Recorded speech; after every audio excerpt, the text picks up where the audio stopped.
Bonjour à tous.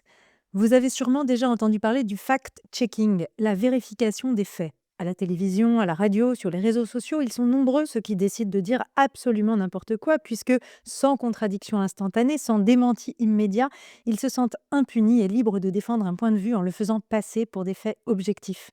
Hier encore, Marine Tondelier disait sur le plateau d'RTL que 40% de la population à Gaza, rien que ça, avait été exterminée. Oui, oui, exterminée.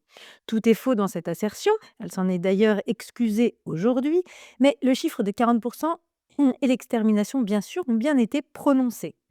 Et pourtant, personne sur le plateau pour la contredire. Alors avant, il y avait l'information, elle pouvait être vraie, elle pouvait être fausse. Ensuite, il y a eu l'information qui chassait l'information avec les chaînes en continu. Aujourd'hui, on a parfois l'impression que l'on vit donc dans un monde où la désinformation succède à la désinformation. Deux visions de la réponse qu'il faut apporter à la recherche des faits objectifs s'affrontent en ce moment. Et c'est de cela dont je veux vous parler aujourd'hui.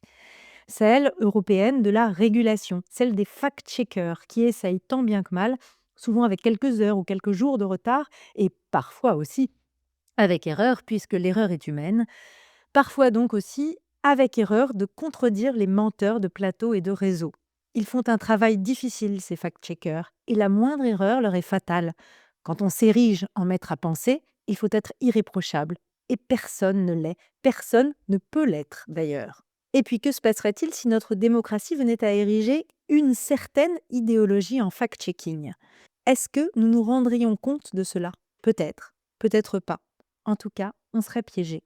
La deuxième vision, la deuxième réponse pour rechercher ces faits objectifs est venue d'Elon Musk. Dès sa prise en main de Twitter, il a remplacé toute la modération du réseau qui était faite par des hommes et il a mis en place des community notes, des notes de la communauté. Un système qui fait que nous pouvons, chacun, rédiger des notes quand une information nous semble mensongère et que la note s'affiche à la vue de tous dès qu'elle a été validée par plusieurs dizaines ou milliers de personnes. L'objectivité n'est donc pas un fait énoncé, mais elle y devient un processus démocratique où ceux qui s'engagent confrontent leur point de vue. Ce système fonctionne sur Twitter et Mark Zuckerberg vient d'annoncer mettre en place un système similaire pour ses réseaux sociaux, Facebook évidemment. Ce système a aussi quelques limites, il faut bien le dire. D'une part, il peut arriver ce qui est déjà arrivé sur Wikipédia, par exemple. L'engagement de certains militants d'une cause peut détruire l'objectivité du nombre.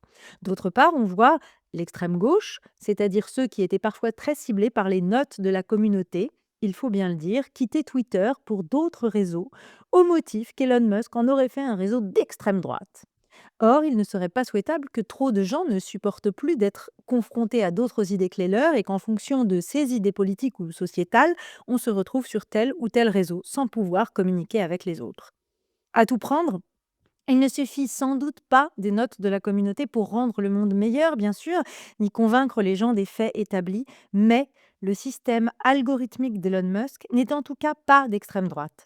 Il a même le mérite de créer un monde virtuel dans lequel des idées divergentes se confrontent, s'affrontent, plutôt que de se laisser guider par une seule, vraie ou fausse.